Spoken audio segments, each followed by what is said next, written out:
मेरे ਵੱਲੋਂ सत श्री अकाल। ਆਪਾਂ ਪੰਜਾਬੀ ਕਵਿਤਾ ਦੀਆਂ ਪ੍ਰਵਰਤੀਆਂ ਕਰ ਰਹੇ ਸੀਗੇ ਤੇ ਉਹਦੇ ਵਿੱਚੋਂ ਜ਼ਿਆਦਾ ਪ੍ਰਵਰਤੀਆਂ ਹਜੇ ਆਪਾਂ ਨਹੀਂ ਕੀਤੀਆਂ, ਸਿਰਫ ਨਵ ਰਹੱਸਵਾਦੀ ਪ੍ਰਵਰਤੀਆਂ ਆਪਾਂ ਕਰ ਚੁੱਕੇ ਹਾਂ। ਤੇ ਅੱਜ ਆਪਾਂ ਕਰਦੇ ਹਾਂ ਸਟੇਜੀ ਕਵੀ ਕਿਹੜੇ ਸੀਗੇ ਤੇ ਉਹਨਾਂ ਦੀਆਂ ਕਿਹੜੀਆਂ ਕਵਿਤਾਵਾਂ ਜਾਂ ਕਾਵਿ ਪੁਸਤਕਾਂ ਸੀਗੀਆਂ, ਉਹਦੇ ਬਾਰੇ ਆਪਾਂ ਵਿਸਤਾਰ ਨਾਲ ਗੱਲ ਕਰਦੇ ਹਾਂ।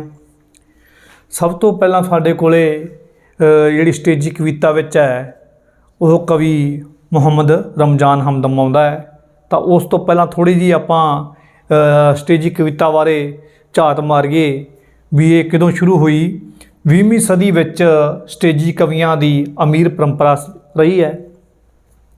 ਆਜ਼ਾਦੀ ਸੰਘਰਸ਼ ਦੌਰਾਨ ਇਹਨਾਂ ਕਵੀਆਂ ਦੀਆਂ ਰਚਨਾਵਾਂ ਨੇ ਭਰਵਾਂ ਯੋਗਦਾਨ ਪਾਇਆ।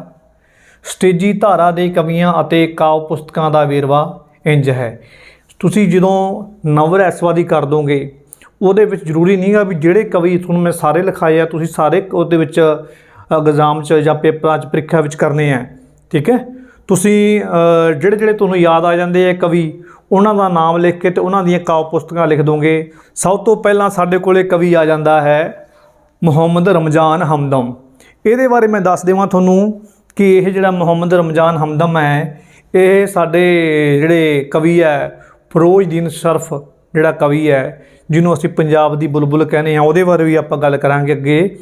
ਤਾਂ ਉਹਦਾ ਉਸਤਾਦ ਹੈ ਇਹ। ਠੀਕ ਹੈ, ਮੁਹੰਮਦ ਰਮਜ਼ਾਨ ਹਮਦਮ ਜਿਹੜਾ ਹੈ ਇਹ ਫਿਰੋਜ਼ਦੀਨ ਸ਼ਰਫ ਦਾ ਉਸਤਾਦ ਹੈ। ਹੀਰਿਆਂ ਦੀ ਖਾਨ, ਲਾਲਾਂ ਦੀਆਂ ਲੜੀਆਂ, ਠੀਕ ਹੈ, ਬਹੁਤ ਮਸ਼ਹੂਰ ਇਹਨਾਂ ਦੀਆਂ ਕਾਵਿ ਪੁਸਤਕਾਂ ਹਨ। ਠੀਕ ਹੈ, ਅਤੇ ਜਿਹਨੇ ਇਹਨਾਂ ਦੀਆਂ ਜਿਹੜੀਆਂ ਇਹਨਾਂ ਨੇ ਕਵਿਤਾ ਲਿਖੀ ਸੀ ਬੜੀ ਮਕਬੂਲ ਹੋਈ ਉਹ ਜਦੋਂ 1849 ਦੇ ਵਿੱਚ ਅੰਗਰੇਜ਼ਾਂ ਦਾ ਪੰਜਾਬ 'ਤੇ ਰਾਜ ਹੋ ਜਾਂਦਾ ਹੈ। ਤੁਸੀਂ ਸ਼ਾਹ ਮੁਹੰਮਦ ਦਾ ਜੰਗਨਾਮਾ ਪੜ੍ਹਿਆ ਹੋਊਗਾ। ਰਮਜ਼ਾਨ ਹਮਦਮ ਹੈ ਜਦੋਂ ਪੰਜਾਬ ਵਿੱਚ ਅੰਗਰੇਜ਼ਾਂ ਦਾ ਰਾਜ ਆ ਜਾਂਦਾ ਹੈ ਤਾਂ ਇਹ ਵੀ ਬੜਾ ਦੁੱਖ ਆਪਣੀਆਂ ਕਵਿਤਾਵਾਂ ਦੇ ਨਾਲ ਪ੍ਰਗਟ ਕਰਦਾ ਹੈ, ਜਿਹਦੇ ਵਿੱਚ ਇੱਕ ਇਹਨਾਂ ਦੀ ਕਵਿਤਾ ਬੜੀ ਮਕਬੂਲ ਹੋਈ ਸੀਗੀ ਵੀ ਲੈ ਗਏ ਦੀਨ ਈਮਾਨ ਗਿਆਨ ਸਾਡਾ, ਲੈ ਗਏ ਰਾਜ ਸਾਡਾ ਪਾਈ ਲੈ ਗਏ, ਅੰਨ ਧਨ ਲੈ ਗਏ ਦੁੱਧ ਦਹੀਂ ਲੈ ਗਏ, ਦੁਸ਼ਮਣ ਹੂੰਝ ਕੇ ਸਾਰੀ ਖੁਦਾਈ ਲੈ ਗਏ, ਕਣਕ ਚੌਲ ਕਪਾਹ ਨਾ ਘਾਹ ਛੱਡਿਆ, ਖੱਲਾਂ ਤਿੱਕ ਵੀ ਲਾ ਕੇ ਕਸਾਈ ਲੈ ਗਏ, ਦੇਸੀ ਖਫਣ ਨਹੀਂ ਹੁੰਦਾ ਨਸੀਬ ਹਮਦਮ, ਕੰਬਲ ਸੁੱਟ ਗਏ ਲੇਫ ਤਲਾਈ ਲੈ ਗਏ। ਵੀ ਦੇਖੋ ਬੜੀ ਵਧੀਆ ਲਾਈਨ ਲਿਖੀ ਇਹਨਾਂ ਨੇ, ਖੱਲਾਂ ਤਿੱਕ ਵੀ ਲਾ ਕੇ ਕਸਾਈ ਲੈ ਗਏ। ਕਸਾਈ ਅੰਗਰੇਜ਼ਾਂ ਨੂੰ ਕਿਹਾ, ਪਰ ਅਸੀਂ ਉੱਥੇ ਹੁਣ ਜਿਹੜੇ ਸਾਡੇ ਪੰਜਾਬ ਦੇ ਜਾਂ ਸਾਡੇ ਜਿਹੜੇ ਗੱਭਰੂ ਹੈ ਉਹ ਇਹ ਖੱਲਾਂ ਲਹਾਉਣ ਵਾਸਤੇ ਦੁਬਾਰਾ ਫਿਰ ਅੰਗਰੇਜ਼ਾਂ ਦੀ ਗੁਲਾਮੀ ਵਾਸਤੇ ਆਪਾਂ ਜਾਂਦੇ ਹਾਂ। ਠੀਕ ਹੈ, ਜ਼ਿਆਦਾ ਆਪਾਂ ਇਹਨਾਂ 'ਚ ਇਹ ਕਵਿਤਾ ਦੀਆਂ ਲਾਈਨਾਂ ਤੁਹਾਡੇ ਯਾਦ ਹੋਣ ਤਾਂ ਤੁਸੀਂ ਲਿਖ ਦਿਓ, ਨਹੀਂ ਤਾਂ ਸਿਰਫ ਤੁਸੀਂ ਇੰਨਾ ਹੀ ਲਿਖ ਦੇਣਾ ਹੈ। ਉਸ ਤੋਂ ਬਾਅਦ ਸਾਡੇ ਕੋਲ ਆ ਜਾਂਦਾ ਹੀਰਾ ਸਿੰਘ ਦਰਦ। ਠੀਕ ਹੈ, ਗੋਪਾਲ ਸਿੰਘ ਦਰਦੀ ਅਸੀਂ ਕਰਕੇ ਆਏ ਹਾਂ ਨਵ ਰਹੱਸਵਾਦੀ ਕਵਿਤਾ ਦੇ ਵਿੱਚ। ਇੱਥੇ ਸਾਡੇ ਕੋਲ ਹੀਰਾ ਸਿੰਘ ਦਰਦ, ਇਹਦੇ ਕੀ ਹੈ ਦਰਦ ਸੁਨੇਹੇ, ਫੁਲਵਾੜੀ, ਚਿਤਰਾਵਲੀ, ਕਿਸਾਨ ਦੀਆਂ ਆਹੀਂ। ਠੀਕ ਹੈ, ਇਹ ਕਾਵਿ ਪੁਸਤਕਾਂ ਹਨ। ਉਸ ਤੋਂ ਬਾਅਦ ਦਰਸ਼ਨ ਸਿੰਘ ਅਵਾਰਾ। ਦਰਸ਼ਨ ਸਿੰਘ ਅਵਾਰਾ ਦੀਆਂ ਤੁਸੀਂ ਕਵਿਤਾਵਾਂ ਆਪਣੇ 6ਵੀਂ ਤੋਂ ਲੈ ਕੇ 8ਵੀਂ ਤੱਕ ਛੋਟੇ ਬੱਚਿਆਂ ਦੀਆਂ ਜਿਹੜੀਆਂ ਕਿਤਾਬਾਂ ਹੁੰਦੀਆਂ ਹੈ ਉਹਦੇ ਵਿੱਚ ਦਰਸ਼ਨ ਸਿੰਘ ਅਵਾਰਾ ਦੀਆਂ ਕਵਿਤਾਵਾਂ ਬਹੁਤ ਜ਼ਿਆਦਾ ਛਪਦੀਆਂ ਹਨ। ਠੀਕ ਹੈ, ਇਹਦੀਆਂ ਕਿ ਬਿਜਲੀ ਦੀ ਕੜਕ ਬਾਰੇ ਕਿਹਾ ਜਾਂਦਾ ਹੈ ਕਿ ਜਿਹੜਾ ਇਹਦਾ ਕਾਵਿ ਸੰਗ੍ਰਹਿ ਸੀਗਾ ਇਹਨੂੰ ਜ਼ਬਤ ਕਰ ਲਿਆ ਗਿਆ ਸੀਗਾ, ਕਿਉਂਕਿ ਇਹਦੇ ਵਿੱਚ ਜਿਹੜਾ ਦੇਸ਼ ਭਾਵਨਾ ਨੂੰ ਸੰਬੋਧਿਤ ਕਰਕੇ ਇਹ ਜਿਹੜੀ ਕਾਵਿ ਪੁਸਤਕ ਲਿਖੀ ਗਈ ਸੀਗੀ, ਜਿਹਦੇ ਵਿੱਚ ਕ੍ਰਾਂਤੀਕਾਰੀ ਸੁਰ ਸੀਗੇ, ਇਸ ਕਾਰਨ ਇਸ ਨੂੰ ਬੈਨ ਕਰ ਦਿੱਤਾ ਗਿਆ। ਉਸ ਤੋਂ ਬਾਅਦ ਬਗਾਵਤ, ਇਨਕਲਾਬ ਚੇਤਨਾ, ਹਲਚਲ, ਗੁਸਤਾਖੀਆਂ, ਅਵਾਰਗੀਆਂ। ਠੀਕ ਹੈ, ਇਹ ਪਹਿਲਾਂ ਮੈਂ ਲਿਖ ਚੁੱਕਿਆ ਇਹ ਗੱਲ ਵੀ ਆਜ਼ਾਦੀ ਸੰਘਰਸ਼ ਦੌਰਾਨ ਇਹਨਾਂ ਕਵੀਆਂ ਦੀਆਂ ਰਚਨਾਵਾਂ ਨੇ ਭਰਵਾਂ ਯੋਗਦਾਨ ਪਾਇਆ। ਠੀਕ ਹੈ, ਇਹਨਾਂ ਨੇ ਕਵੀਆਂ ਨੇ ਹੀ ਸਟੇਜਾਂ ਦੀ ਸ਼ਾਨ ਬਣ ਕੇ ਇਨਕਲਾਬ ਲਿਆਂਦਾ। ਫਿਰ ਆਪਾਂ ਗੱਲ ਕਰਦੇ ਹਾਂ ਹੋਰ ਵੀ ਕਈ ਹੈਗੀਆਂ ਇਹਦੀਆਂ ਰਚਨਾਵਾਂ, ਜਿਵੇਂ ਇਹਦੇ ਵਿੱਚ ਪਿਛੇਤਰ ਲੱਗਿਆ ਹੋਇਆ ਗੁਸਤਾਖੀਆਂ, ਅਵਾਰਗੀਆਂ, ਬੇਦੋਸ਼ੀਆਂ, ਮਜਬੂਰੀਆਂ। ਠੀਕ ਹੈ, ਫਿਰ ਮੁਨਸ਼ਾ ਸਿੰਘ ਦੁਖੀ। ਜਿਸ ਤਰੀਕੇ ਨਾਲ ਇਹਦਾ ਨਾਮ ਹੈ ਦੁਖੀ ਹੈ ਤਾਂ ਉਸ ਤਰੀਕੇ ਦੀਆਂ ਇਹਦੀਆਂ ਕਾਵਿ ਪੁਸਤਕਾਂ ਹਨ, ਜਿਵੇਂ ਪ੍ਰੇਮ ਕਾਂਘਾਂ, फिर प्रेम बांगा, फिर प्रेम चांगा, ठीक है। दुख हरण प्रकाश, बहुत सौखे जी है, कोई दिक्कत वाली गल नहीं, तुसीं लिख सकते हो, ठीक है। तेजा सिंह साबर, परछावें, यादगार, मन मंदिर, ये इन्हां दी काव्य पुस्तकां हन। किहड़े कवि ने? स्टेजी कवि ने, ठीक है।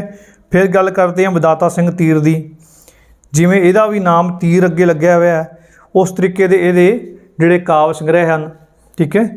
तीर तरंग, अनियाले तीर, ध्रुव भगत, बचन विलास, नल दमयंती, नवें निशाने, दशमेश दर्शन ते गुंगे गीत। प्यारे विद्यार्थियों, ਜਿਹੜੇ एग्जाम ਵਿੱਚ ਬੱਚੇ ਕਰ ਰਹੇ ਨੇ, ਪ੍ਰੀਖਿਆ ਵਿੱਚ ਕਰ ਰਹੇ ਨੇ 12ਵੀਂ ਤੱਕ ਦੇ ਬੱਚੇ, ਉਹ ਤਾਂ ਬਈ ਇਹਦੇ ਵਿੱਚੋਂ ਇੱਕ ਦੋ ਤੁਸੀਂ ਭੁੱਲ ਵੀ ਜਾਓਗੇ ਤਾਂ ਕੋਈ ਦਿੱਕਤ ਵਾਲੀ ਗੱਲ ਨਹੀਂ।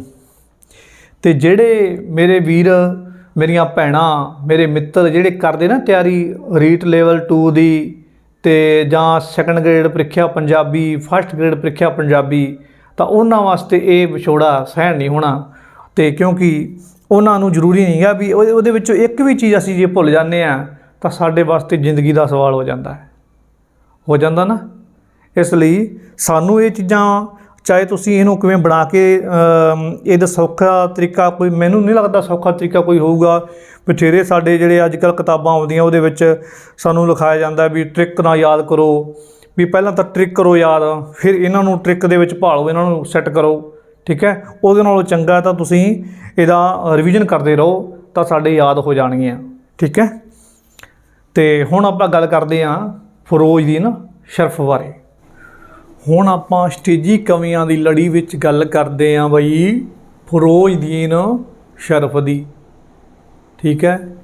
यह किहदा चेला सी? मुहम्मद रमज़ान हमदम दा, ठीक है। इसनूं पंजाब दी बुलबुल भी कहा जाता है क्योंकि गाउंदा बहुत सोहना हुंदा सी इस स्टेज ते, ठीक है। दुखां दी कीरने लालां दियां चोड़ियां। हुण जिहड़ा मुहम्मद रमज़ान दी काव्य पुस्तक है, काव्य संग्रह है, वो लालां दियां लड़ियां है, ठीक है। ते चेले दी किहड़ी किताब है इहदी? फिरोज़दीन शरफ दी लालां दियां जोड़ियां। सरफ हुलारे जोगण शरफी मजदूर। शरफी एक काव्य हुंदा जिहदे विच 30 अखरां नूं लैके यह काव्य सिरजना की जाती है। जिहड़ी पट्टी है वो 35 अखरां दी हुंदी है, ठीक है। फिर धनी राम चातरिक है। हुण हाँ, इहदी कविता कोई गा के दसां? हाँ, इहदी कविता जिहड़ी तुहाडी पाठ पुस्तक विच भी है, वो यह है, मैं पंजाबी पंजाब दा रहण वाला, ध्यान नाल सुनो, मैं पंजाबी पंजाब दा रहण वाला हाँ, मैं पेंडू पर शहरीए ढंग दा हाँ, समझां फारसी उर्दू भी खूब बोलां, थोड़ी बहुती अंग्रेजी भी अंगदा हाँ, बोली अपनी नाल प्यार रखां, ये गल आखणों कदे न संगदा हाँ, मोती किसे सुहागण दी नथ दा मैं, टुकड़ा किसे पंजाबण दी वंगदा हाँ, मिले मान पंजाबी नूं देश अंदर। किड्डी सोहनी लैन है। मिले मान पंजाबी नूं देश अंदर, आशिक मुढ़ों मैं इस ओ मंगदा हाँ, वारे शाह ते बुल्ले दे रंग अंदर, वारे शाह ते बुल्ले दे रंग अंदर, डोब डोब के जिंदगी रंगदा हाँ, रवां इत्थे यूपी च करां गल्लां। दुबारा फिर सुन, रवां इत्थे ते यूपी विच करां गल्लां, इस अकल नूं छिक्के टंगदा हाँ, मैं पंजाबी पंजाब दा शरफ सेवक, मैं पंजाबी पंजाब दा शरफ सेवक, सदा खैर पंजाबी दी की आऊगा, सदा खैर पंजाबी दी मंगदा हाँ। ये रब करके जे प्रीख्या विच ही आ जाए, किवें करना इनू? पहला प्रसंग लिखना है, प्रसंग विच असीं काव्य पुस्तक दा जिहड़ी है उहदा नाम लिखांगे, ठीक है। उस तो बाद लिखांगे ये कविता किहदी है? फिरोज़दीन शरफ दी है, ठीक है। कविता का नाम की है, उस तो बाद व्याख्या करांगे इहदी, ठीक है। हुण आपां करदे हां गल अगे, हाँ, धनी राम चातरिक। धनी राम चातरिक बारे तुसीं जदों आपां ऑफलाइन क्लास लाउने आ, उहदे विच तुसीं बहुत कुछ पढ़ चुके हो। इहदियां बहुत सारियां कवितावां हन, काव्य संग्रह हन, पर आपां इत्थे स्टेजी कवितावां की गल कर रहे हैं। धनी राम चातरिक दीयां साउण मेले विच जट, जिवें मारदा दमामे जट मेले आ गया, विसाखी चलनी प्रेमी है विसाखी चलीए, ਸਟੇਜੀ ਕਵਿਤਾਵਾਂ ਹਨ। ठीक है, हुण चरणदास शहीद, ठीक है, भी तुसी ज़्यादा ना 4-5 लेखकां दे नाम लिख सकते हो ਪ੍ਰੀਖਿਆ ਦੇ ਵਿੱਚ। ਸਟੇਜੀ ਕਵੀਆਂ ਦੇ ਹੋਣ ਚਾਹੇ ਉਹ ਪ੍ਰਗਤੀਵਾਦੀ ਹੋਣ, 4-5 ਕਵੀ ਜਿਹੜੇ ਹੈਗੇ ਆ ਸੌਖੇ ਸੌਖੇ ਉਹਨਾਂ ਦੇ ਨਾਮ ਲਿਖ ਕੇ ਉਹਨਾਂ ਦੇ ਕਾਵਿ ਸੰਗ੍ਰਹਿ ਲਿਖ ਦਿਓ ਤਾਂ ਸਾਡਾ ਜਿਹੜਾ ਉਹ ਮਸਲਾ ਉਹ ਹੱਲ ਹੋ ਜਾਂਦਾ ਹੈ। ਠੀਕ ਹੈ, ਧਾਣੀ ਰਾਮ ਚਾਤ੍ਰਿਕ ਦੀਆਂ ਸਾਉਣ ਮੇਲੇ ਵਿੱਚ ਜੱਟ ਵਿਸਾਖੀ ਸਟੇਜੀ ਕਵਿਤਾਵਾਂ ਹਨ। ਚਰਨਦਾਸ ਸ਼ਹੀਦ ਬਾਦਸ਼ਾਹੀਆਂ, ਅਰਸ਼ੀ ਕਿੰਗਰੇ, ਇਸ਼ਕ ਮੁਸ਼ਕ ਤੇ ਬੇਪਰਵਾਹੀਆਂ, ਇਹ ਕਾਵਿ ਸੰਗ੍ਰਹਿ ਕਿਹਦੇ ਹੈ? ਚਰਨਦਾਸ ਸ਼ਹੀਦ ਦੇ ਹੈ। ਨੰਦ ਲਾਲ ਨੂਰਪੁਰੀ, ਜਦੋਂ ਇਹ ਬੰਦੇ ਨੂੰ ਮੈਂ ਪੜ੍ਹਦਾ ਨਾ ਤੇ ਉਦੋਂ ਮੈਨੂੰ ਦੁਖਾਂਤ ਦਾ ਅਨੁਭਵ ਹੁੰਦਾ ਵੀ ਬੜਾ ਦਿਲ ਔਖਾ ਜਿਹਾ ਹੁੰਦਾ ਹੈ। ਇਹਦੇ ਬਾਰੇ ਤੁਹਾਨੂੰ ਦੱਸਦਾ ਮੈਂ ਵੀ ਇਹਦੀ ਨੂਰਪੁਰੀਆਂ ਜਿਹੜਾ ਇਹਦਾ ਸੀਗਾ ਇਹ ਪਹਿਲਾ ਕਾਵਿ ਸੰਗ੍ਰਹਿ ਸੀਗਾ, ਸ਼ਾਇਦ ਅਰਬੀ ਫਾਰਸੀ ਵਿੱਚ ਇਹ ਛਪਿਆ ਸੀਗਾ।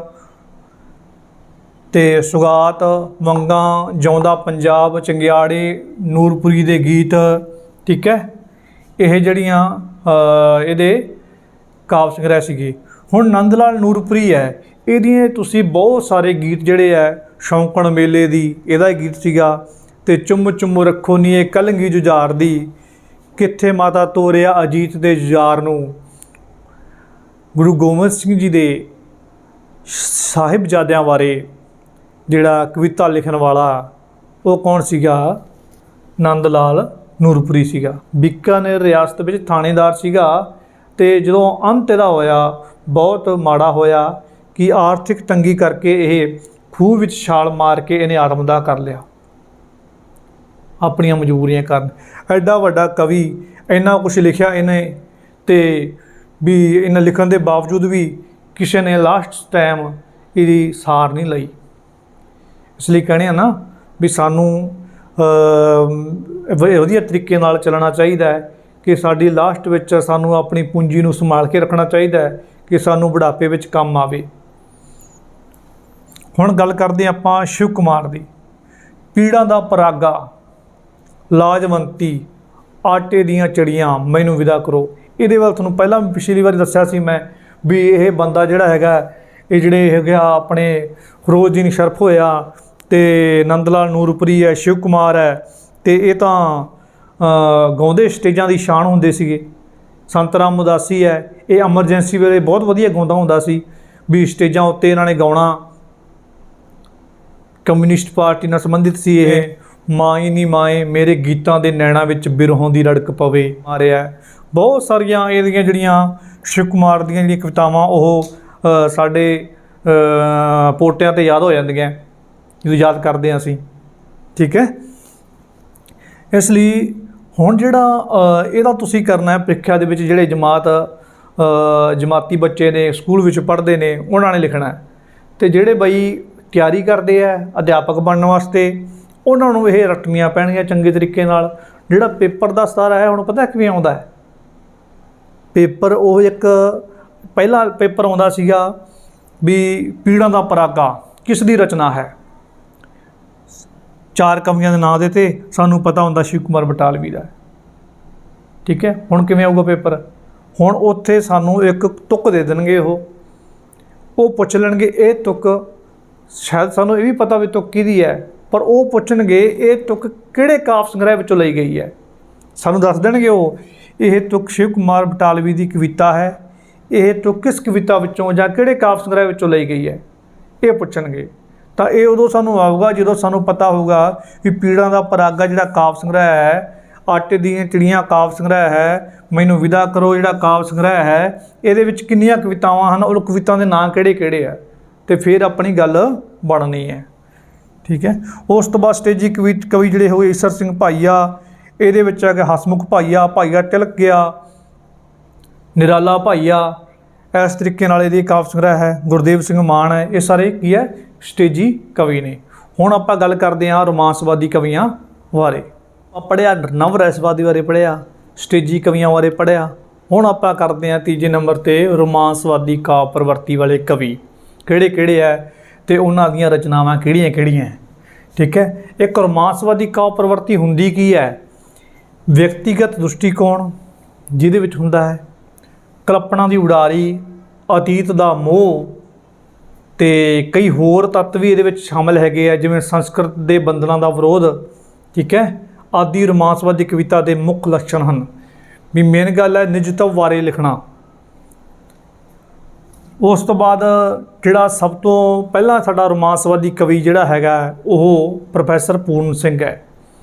ਇਹਨਾਂ ਦਾ ਜਿਹੜਾ ਕਾਵਿ ਹੈ ਖੁੱਲ੍ਹੇ ਮੈਦਾਨ ਹੈ, ਕਾਵਿ ਸੰਗ੍ਰਹਿ ਹੈ, ਇਹਦੇ ਵਿੱਚ ਰੋਮਾਂਸਵਾਦੀ ਕਾਵਿ ਪ੍ਰਵਰਤੀਆਂ ਵਾਲੀਆਂ ਕਵਿਤਾਵਾਂ ਹਨ। ਉਸ ਤੋਂ ਬਾਅਦ ਸਾਡੇ ਕੋਲ ਆ ਜਾਂਦਾ ਹੈ ਪ੍ਰੋਫੈਸਰ ਮੋਹਨ ਸਿੰਘ। ਪ੍ਰੋਫੈਸਰ ਮੋਹਨ ਸਿੰਘ ਦਾ ਜਿਹੜਾ ਪਹਿਲਾ ਕਾਵਿ ਸੰਗ੍ਰਹਿ ਹੈ ਉਹ ਤਾਂ ਹੈਗਾ ਹੈ ਚਾਰ ਹੰਝੂ। ਵੀ ਇੱਕ ਇਸ ਤਰੀਕੇ ਨਾਲ ਦੱਸਿਆ ਜਾਂਦਾ ਹੈ ਕਿ ਇੱਕ ਵਾਰੀ ਜਿਹੜਾ ਪ੍ਰੋਫੈਸਰ ਮੋਹਨ ਸਿੰਘ ਹੈ ਇਹ ਆਪਣੀਆਂ ਕਵਿਤਾਵਾਂ ਲੈ ਕੇ ਪ੍ਰਿੰਸੀਪਲ ਤੇਜਾ ਸਿੰਘ ਕੋਲੇ ਗਿਆ ਵੀ ਇਹਦੇ ਵਿੱਚੋਂ ਕਿਹੜੀਆਂ ਮੇਰੀਆਂ ਕਵਿਤਾਵਾਂ ਜਿਹੜੀਆਂ ਹੈ ਵਧੀਆ ਹੈ, ਤੁਸੀਂ ਦੱਸੋ। ਅਤੇ ਉਹਨਾਂ ਵਿੱਚੋਂ ਚਾਰ ਕਵਿਤਾਵਾਂ ਪ੍ਰਿੰਸੀਪਲ ਤੇਜਾ ਸਿੰਘ ਨੇ ਇਹਨਾਂ ਨੂੰ ਦੱਸੀਆਂ ਵੀ ਆਹ ਕਵਿਤਾਵਾਂ ਬਹੁਤ ਵਧੀਆ ਨੇ, ਜਿਹਦੇ ਵਿੱਚੋਂ ਹੈ ਰੱਬ ਹੈ, ਅਨਾਰਕਲੀ, ਬਸੰਤ ਅਤੇ ਨੂਰਜਾਂ। 1932 ਦੇ ਵਿੱਚ ਇਹਨਾਂ ਨੇ ਪ੍ਰੋਫੈਸਰ ਮੋਹਨ ਸਿੰਘ ਨੇ ਚਾਰ ਹੰਝੂ ਸਿਰਲੇਖ ਹੇਠ ਇੱਕ ਕਾਵਿ ਸੰਗ੍ਰਹਿ ਛਾਪਿਆ, ਚਾਰ ਹੰਝੂ। ਉਹਦੇ ਵਿੱਚ ਚਾਰ ਕਵਿਤਾਵਾਂ ਸੀ, ਜਿਹਦੇ ਵਿੱਚ ਇੱਕ ਕਵਿਤਾ ਸੀ ਬਸੰਤ। ਬਸੰਤ ਸੀ ਪ੍ਰੋਫੈਸਰ ਮੋਹਨ ਸਿੰਘ ਦੀ ਘਰਵਾਲੀ, ਜਿਹਦਾ 1947 ਦੇ ਵਿੱਚ ਜਦੋਂ ਉਹਦੀ ਡੈਥ ਹੋਈ, ਜਦੋਂ ਮੌਤ ਹੋਈ ਤਾਂ ਉਸ ਤੋਂ ਬਾਅਦ ਇਹ ਸ਼ਾਇਰ ਬਣ ਗਿਆ। ਮੋਹਨ ਕਿੰਜ ਬਣਦਾ ਤੂੰ ਸ਼ਾਇਰ, ਜੇ ਮੈਂ ਨਾ ਮਰਦੀ, ਠੀਕ ਹੈ। ਜਦੋਂ ਆਪਾਂ ਕਦੇ ਇਹ ਕਰਾਂਗੇ ਨਾ, ਹੁਣ ਤਾਂ ਇਹ ਜਮਾਤੀ ਬੱਚਿਆਂ ਵਾਸਤੇ ਹੈ, ਫਿਰ ਵੀ ਸਾਡੇ ਕੰਮ ਦਾ ਹੈ, ਜਿਹੜੇ ਸੈਕੰਡ ਗ੍ਰੇਡ ਦੀ ਤਿਆਰੀ ਕਰਦੇ ਹੈ, ਉੱਚ ਪ੍ਰੀਖਿਆ ਦੀ ਤਿਆਰੀ ਕਰਦੇ, ਉਹਨਾਂ ਦੇ ਕੰਮ ਦਾ ਵੀ ਹੈ ਇਹਦੇ ਵਿੱਚ, ਠੀਕ ਹੈ। ਪਰ ਜਦੋਂ ਕੱਲਾ ਕਰਾਂਗੇ ਨਾ ਆਪਾਂ ਪ੍ਰੋਫੈਸਰ ਮੋਹਨ ਸਿੰਘ ਬਾਰੇ, ਅੰਮ੍ਰਿਤਾ ਪ੍ਰੀਤਮ ਬਾਰੇ, ਪਹਿਲਾਂ ਇਹ ਰੋਮਾਂਸਵਾਦੀ ਕਵੀ ਸੀ, ਉਸ ਤੋਂ ਬਾਅਦ ਕਿਹੜੇ ਬਣ ਗਏ, ਪ੍ਰਗਤੀਵਾਦੀ ਬਣ ਗਏ, ਠੀਕ ਹੈ।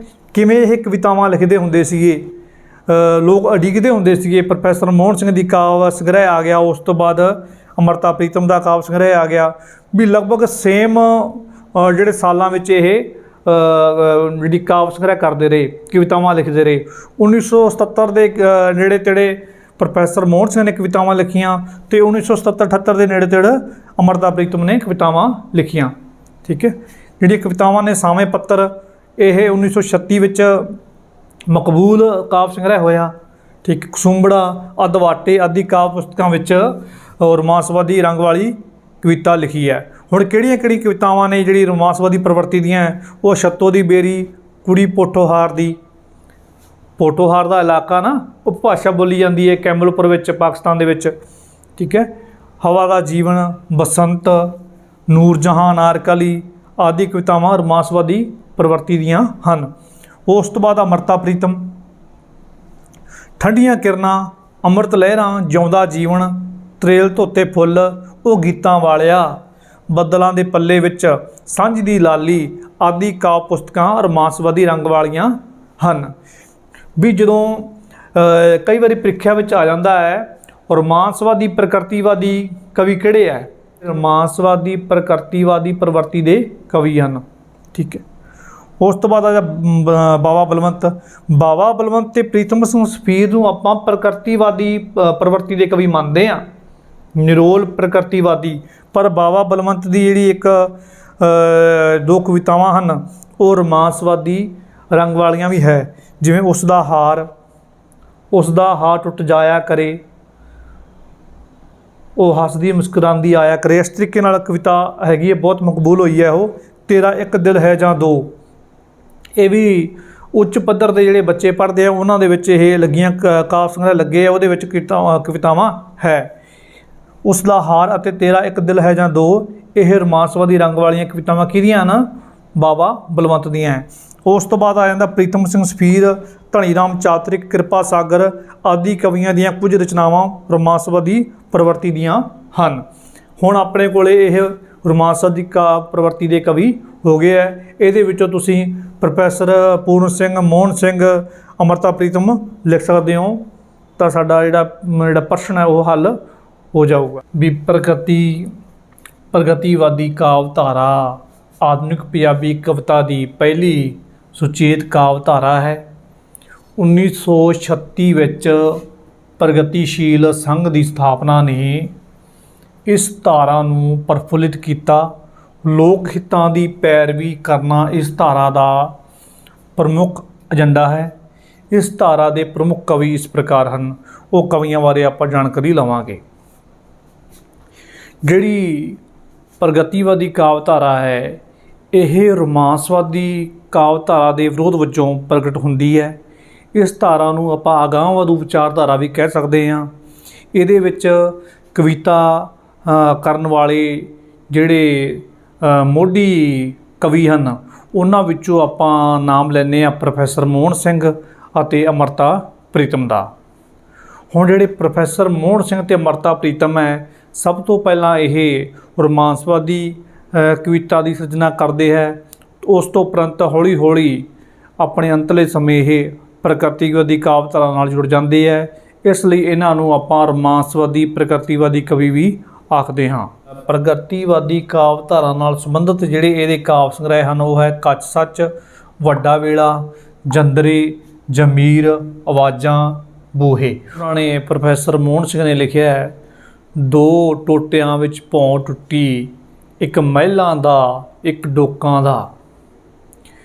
ਵੀ ਭੌਂ ਕਹਿੰਦੇ ਹੈ ਪ੍ਰਥਵੀ ਨੂੰ, ਧਰਤੀ ਦੋ ਟੋਟਿਆਂ ਵਿੱਚ ਵੰਡੀ ਹੋਈ ਹੈ, ਇੱਕ ਮਹਿਲਾਂ ਦਾ ਇੱਕ ਡੋਕਾਂ ਦਾ। ਮਹਿਲਾਂ ਵਾਲੇ ਇੱਕ ਜਿਹੜੇ ਉੱਚੇ ਉੱਚੇ ਮਕਾਨ ਜਿਨ੍ਹਾਂ ਨੇ ਪਾਏ ਆ ਰਹਿੰਦੇ ਆ ਉਹਨਾਂ ਵਿੱਚ, ਅਤੇ ਇੱਕ ਹੈਗੇ ਝੁੱਗੀ ਝੋਂਪੜੀਆਂ ਵਾਲੇ। ਉਸ ਤੋਂ ਬਾਅਦ ਕਹਿੰਦਾ ਉਹ ਦੋ ਧੜਿਆਂ ਵਿੱਚ ਖਲਕਤ ਵੰਡੀ, ਦੋ ਧੜਿਆਂ ਵਿੱਚ ਖਲਕਤ ਵੰਡੀ, ਇੱਕ ਲੋਕਾਂ ਦਾ ਇੱਕ ਚੋਕਾਂ ਦਾ। ਇੱਥੇ ਲੋਕ ਜਿਹੜੇ ਸਾਡੇ ਵਰਗੇ ਮੱਧ ਵਰਗ ਜਾਂ ਕਿਰਤੀ ਕਿਸਾਨ ਨੇ ਉਹਨਾਂ ਵਾਸਤੇ ਜਿਹੜਾ ਸ਼ਬਦ ਵਰਤਿਆ ਗਿਆ, ਅਤੇ ਜੋਕਾਂ ਜਿਹੜੇ ਸ਼ਾਹੂਕਾਰ ਨੇ ਜਿਹੜੇ ਗਰੀਬਾਂ ਮਜ਼ਲੂਮਾਂ ਦਾ ਖੂਨ ਚੂਸਦੇ ਨੇ ਉਹਨਾਂ ਬਾਰੇ ਜੋਕਾਂ ਸ਼ਬਦ ਵਰਤਿਆ। ਜਿਵੇਂ ਪ੍ਰੋਫੈਸਰ ਮੋਹਨ ਸਿੰਘ ਨੇ ਇੱਕ ਹੋਰ ਕਵਿਤਾ ਤਰਸ਼ੂਲ ਕਵਿਤਾ ਲਿਖੀ ਸੀ, ਉਹ ਪ੍ਰਗਤੀਵਾਦੀ ਧਾਰਾ ਦਾ ਸ਼ਿਖਰ ਹੈ। ਜਿਵੇਂ ਦਾਤੀਆਂ ਕਲਮਾਂ ਅਤੇ ਹਥੌੜੇ ਇਕੱਠੇ ਕਰ ਲਓ ਸੰਦੋ ਯਾਰ। ਇਹ ਕਹਿੰਦਾ ਧਿਆਨ ਨਾਲ ਸੁਣ, ਦਾਤੀਆਂ ਕਲਮਾਂ ਅਤੇ ਹਥੌੜੇ ਇਕੱਠੇ ਕਰ ਲਓ ਸੰਦੋ ਯਾਰ, ਤਗੜੀ ਇੱਕ ਤਰਸ਼ੂਲ ਬਣਾਓ, ਯੁੱਧ ਕਰੋ ਪ੍ਰਚੰਡੋ ਯਾਰ, ਜੈ ਜੈਕਾਰ ਕਿਰਤ ਦੀ ਹੋਵੇ, ਜੈ ਜੈਕਾਰ ਕਿਰਤ ਦੀ ਹੋਵੇ, ਲੱਗੇ ਜ਼ੁਲਮ ਦੀ ਕੰਡੋ ਯਾਰ। ਇਹ ਤਰਸ਼ੂਲ ਜਿਹੜੀ ਹੈ ਕਵਿਤਾ ਹੈ ਪ੍ਰੋਫੈਸਰ ਮੋਹਨ ਸਿੰਘ ਦੀ, ਉਹਦੇ ਵਿੱਚੋਂ ਇਹ ਤੁਕਾਂ ਲਈਆਂ ਗਈਆਂ। ਉਸ ਤੋਂ ਉਪਰੰਤ ਆਪਾਂ ਗੱਲ ਕਰਦੇ ਹਾਂ ਅੰਮ੍ਰਿਤਾ ਪ੍ਰੀਤਮ ਦੀ। ਅੰਮ੍ਰਿਤਾ ਪ੍ਰੀਤਮ ਨੂੰ ਪੰਜਾਬ ਦੀ ਆਵਾਜ਼ ਵੀ ਕਿਹਾ ਜਾਂਦਾ ਹੈ। ਠੀਕ ਹੈ, ਅੰਮ੍ਰਿਤਾ ਪ੍ਰੀਤਮ ਨੂੰ ਪੰਜਾਬ ਦੀ ਆਵਾਜ਼ ਪ੍ਰਿੰਸੀਪਲ ਤੇਜਾ ਸਿੰਘ ਨੇ ਕਿਹਾ ਜਦੋਂ ਇਹਨਾਂ ਨੇ ਅੱਜ ਆਖਾਂ ਵਾਰੇ ਸ਼ਾਹ ਨੂੰ ਕਵਿਤਾ ਦੀ ਸਿਰਜਣਾ ਕੀਤੀ। ਤੁਸੀਂ ਸੁਣੀ ਹੋਣੀ ਹੈ ਸਾਰਿਆਂ ਨੇ, ਅੱਜ ਆਖਾਂ ਵਾਰੇ ਸ਼ਾਹ ਨੂੰ, ਕਿਤੇ ਕਬਰਾਂ ਵਿੱਚੋਂ ਬੋਲ, ਅੱਜ ਕਿਤਾਬੇ ਇਸ਼ਕ ਦਾ ਕੋਈ ਅਗਲਾ ਵਰਕਾ ਫੋਲ, ਇੱਕ ਰੋਈ ਧੀ ਪੰਜਾਬ ਦੀ ਤੂੰ ਲਿਖ ਲਿਖ ਮਾਰੇ ਵੈਣ, ਅੱਜ ਲੱਖਾਂ ਧੀਆਂ ਰੋਂਦੀਆਂ ਤੈਨੂੰ ਵਾਰੇ ਸ਼ਾਹ ਨੂੰ ਕਹਿਣ, ਉੱਠ ਦਰਦ ਮਦਾਂ ਦੇ ਦਰਦੀਆ, ਉੱਠ ਤੱਕ ਆਪਣਾ ਪੰਜਾਬ, ਅੱਜ ਬੇਲੇ ਲਾਸ਼ਾਂ ਵਿਛੀਆਂ ਤੇ ਲਹੂ ਦੀ ਭਰੀ ਚਨਾਬ। ਇਹ ਜਦੋਂ ਕਵਿਤਾ ਅੰਮ੍ਰਿਤਾ ਪ੍ਰੀਤਮ ਨੇ ਲਿਖੀ ਤਾਂ ਉਹ ਸਾਰੇ ਪੰਜਾਬ ਵਿੱਚ ਇਹ ਕਵਿਤਾ ਫੈਲ ਗਈ ਅਤੇ ਸਾਰੇ ਜਿਹੇ ਲੋਕ ਮਨਾਂ ਦੀ ਆਵਾਜ਼ ਬਣ ਗਈ।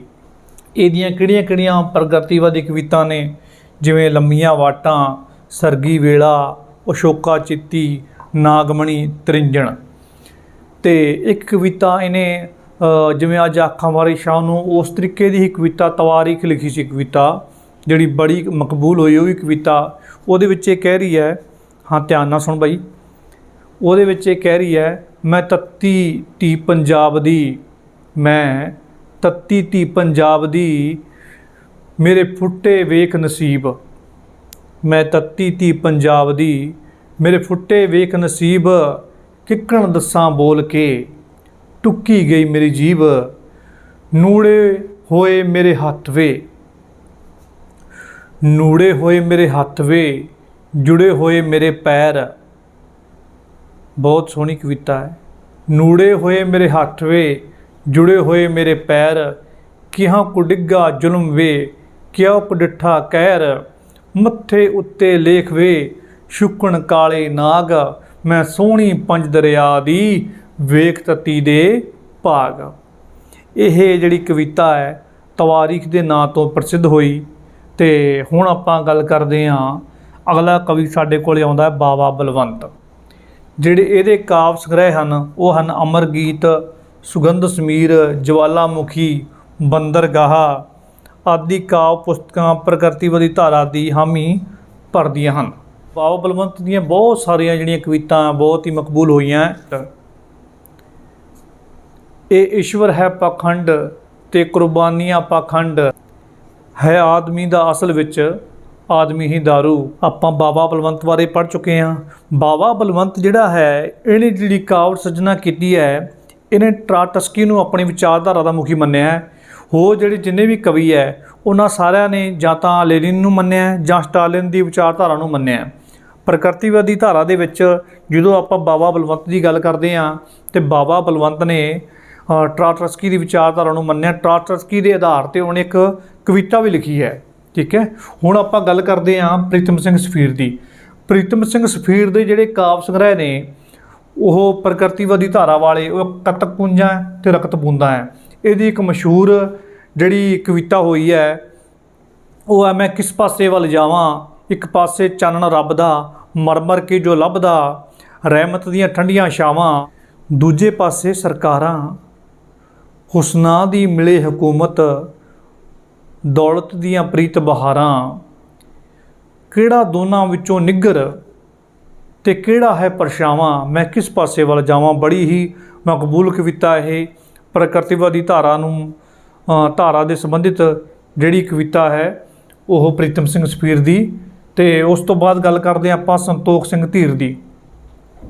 ਸੰਤੋਖ ਸਿੰਘ ਧੀਰ ਦੇ ਜਿਹੜੇ ਪ੍ਰਕਿਰਤੀਵਾਦੀ ਧਾਰਾ ਦੇ ਸੰਬੰਧਿਤ ਜਿਹੜੀਆਂ ਕਵਿਤਾ ਕਾਵ ਸੰਗ੍ਰਹਿ ਉਹ ਹੈ, ਧਰਤੀ ਮੰਗਦੀ ਮੀਂਹ ਵੇ ਤੇ ਪਤਝੜੇ ਪੁਰਾਣੇ। ਧਰਤੀ ਮੰਗਦੀ ਮੀਂਹ ਵੇ ਤੇ ਪਤਝੜੇ ਪੁਰਾਣੇ ਜਿਹੜੇ ਕਾਵ ਸੰਗ੍ਰਹਿ ਹੈ ਸੰਤੋਖ ਸਿੰਘ ਧੀਰ ਦੇ, ਇਹ ਪ੍ਰਕਿਰਤੀਵਾਦੀ ਧਾਰਾ ਵਾਲੇ ਨੇ। ਤੇ ਉਸ ਤੋਂ ਆਪਾਂ ਸੰਤੋਖ ਸਿੰਘ ਧੀਰ ਬਾਰੇ ਇੱਕ ਹੋਰ ਜਾਣਦੇ ਹਾਂ ਵੀ ਕਵੀ ਹੋਣ ਦੇ ਨਾਲ ਨਾਲ ਇਹ ਉੱਘਾ ਕਹਾਣੀਕਾਰ ਵੀ ਹੈ। ਤੁਹਾਡੀ ਪਾਠ ਪੁਸਤਕ ਵਿੱਚ ਇਹਦੀਆਂ ਬਹੁਤ ਹੀ ਮਕਬੂਲ ਕਹਾਣੀਆਂ ਨੇ, ਉਹਨਾਂ ਵਿੱਚੋਂ ਹੈ ਕੋਈ ਇੱਕ ਸਵਾਰ। ਠੀਕ ਹੈ, ਕੋਈ ਇੱਕ ਸਵਾਰ ਕਹਾਣੀ ਹੈਗੀ ਨਾ ਉਹਦੀ, ਭਾਰੂ ਤਾਂਗੇ ਵਾਲੇ ਦੀ। ਤੇ ਉਸ ਤੋਂ ਬਾਅਦ ਇਹਦੀ ਕਹਾਣੀ ਜਿਹੜੀ ਹੈ ਸਾਂਝੀ ਕੰਧ, ਬੜੀ ਉਹ ਵੀ ਮਕਬੂਲ ਕਹਾਣੀ ਹੈ। ਉਹਨਾਂ ਵਿੱਚੋਂ ਪ੍ਰਸ਼ਨ ਬੜੇ ਆਉਂਦੇ ਨੇ ਕੋਈ ਇੱਕ ਸਵਾਰ ਅਤੇ ਸਾਂਝੀ ਕੰਧ ਵਿੱਚੋਂ। ਠੀਕ ਹੈ, ਤੇ ਉਸ ਤੋਂ ਬਾਅਦ ਆਪਣੇ ਕੋਲ ਆ ਜਾਂਦਾ ਉਜੈਬ ਚਿੱਤਰਕਾਰ। ਇਹਦੇ ਕਾਵਿ ਸੰਗ੍ਰਹਿ ਜਿਹੜੇ ਹੈਗੇ ਭੁਲੇਖਾ, ਸੱਜਰੀ ਪੈੜ ਅਤੇ ਸੂਰਜਮੁਖੀਆ। ਆਪਾਂ ਪਿਆਰੇ ਵਿਦਿਆਰਥੀਓ ਅੱਜ ਦੀ ਕਲਾਸ ਵਿੱਚ ਆਪਾਂ ਸਟੇਜੀ ਕਵਿਤਾ ਬਾਰੇ ਪੜ੍ਹਿਆ, ਰੋਮਾਂਸਵਾਦੀ ਪ੍ਰਵਿਰਤੀ ਵਾਲੇ ਕਵੀ ਕਿਹੜੇ ਕਿਹੜੇ ਹੈ, ਉਹਨਾਂ ਦੀਆਂ ਕਿਹੜੀਆਂ ਕਿਹੜੀਆਂ ਰਚਨਾਵਾਂ ਉਹਦੇ ਬਾਰੇ ਆਪਾਂ ਜਾਣਕਾਰੀ ਲਈ। ਉਸ ਤੋਂ ਉਪਰੰਤ ਆਪਾਂ ਜਿਹੜੇ ਪ੍ਰਕਿਰਤੀਵਾਦੀ ਧਾਰਾ ਨਾਲ ਸੰਬੰਧਿਤ ਕਿਹੜੇ ਕਿਹੜੇ ਕਵੀ ਹੈ ਅਤੇ ਉਹਨਾਂ ਦੀਆਂ ਰਚਨਾਵਾਂ ਕਿਹੜੀਆਂ ਉਹਦੇ ਬਾਰੇ ਅੱਜ ਦੀ ਕਲਾਸ ਵਿੱਚ ਆਪਾਂ ਪੜ੍ਹ ਚੁੱਕੇ ਹਾਂ। ਹੁਣ ਆਉਣ ਵਾਲੀ ਕਲਾਸ ਵਿੱਚ ਆਪਾਂ ਪ੍ਰਯੋਗਵਾਦੀ ਕਵੀ ਕਿਹੜੇ ਕਿਹੜੇ ਹਨ, ਸੋਝਵਾਦੀ ਕਵੀ ਕਿਹੜੇ ਕਿਹੜੇ ਨੇ, ਜੁਝਾਰਵਾਦੀ ਕਾਵਿ ਧਾਰਾ ਨਾਲ ਸੰਬੰਧਿਤ ਕਵੀ ਕਿਹੜੇ ਕਿਹੜੇ ਨੇ, ਅਤੇ ਸਮਕਾਲੀ ਕਾਵਿ ਧਾਰਾ ਦੇ ਕਵੀ ਕਿਹੜੇ ਨੇ, ਅਤੇ ਰਾਜਸਥਾਨੀ ਕਾਵਿ ਧਾਰਾ ਦੇ ਕਵੀ ਕਿਹੜੇ ਨੇ, ਪ੍ਰਵਾਸੀ ਕਾਵਿ ਧਾਰਾ ਦੇ ਕਵੀ ਕਿਹੜੇ ਨੇ, ਉਹਦੇ ਬਾਰੇ ਆਪਾਂ ਅਗਲੀ ਕਲਾਸ ਵਿੱਚ ਜਾਣਕਾਰੀ ਲਵਾਂਗੇ। ਤਦ ਤੱਕ ਲਈ ਸਾਰੇ ਬੱਚਿਆਂ ਨੂੰ ਸਤਿ ਸ਼੍ਰੀ ਅਕਾਲ।